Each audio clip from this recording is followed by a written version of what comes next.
সহজ পদ্ধতিতে বাড়িতে কিভাবে চিলি চিকেন বানাবেন দেখে নিন।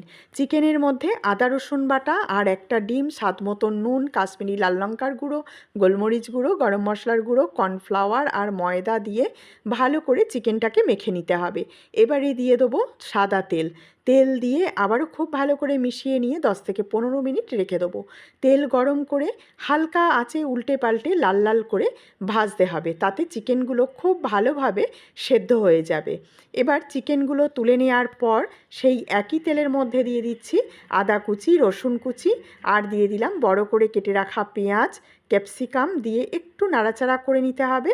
আর দিয়ে দিলাম কাঁচা লঙ্কা, চেরা কাঁচা লঙ্কা আর ভিনিগার। এখন দিয়ে দিচ্ছি tomato ketchup, red chilli sauce আর সোয়া সস একসঙ্গে মেশানো ছিল দিয়ে দিলাম। আর দিয়ে দিলাম স্বাদের জন্য একটু চিনি। দিয়ে চিকেন ভাজাগুলো দিয়ে মিশিয়ে নিলাম। এখন দিয়ে দিচ্ছি কর্নফ্লাওয়ার। পুরো ভিডিও দেখতে চাইলে প্লিজ আমার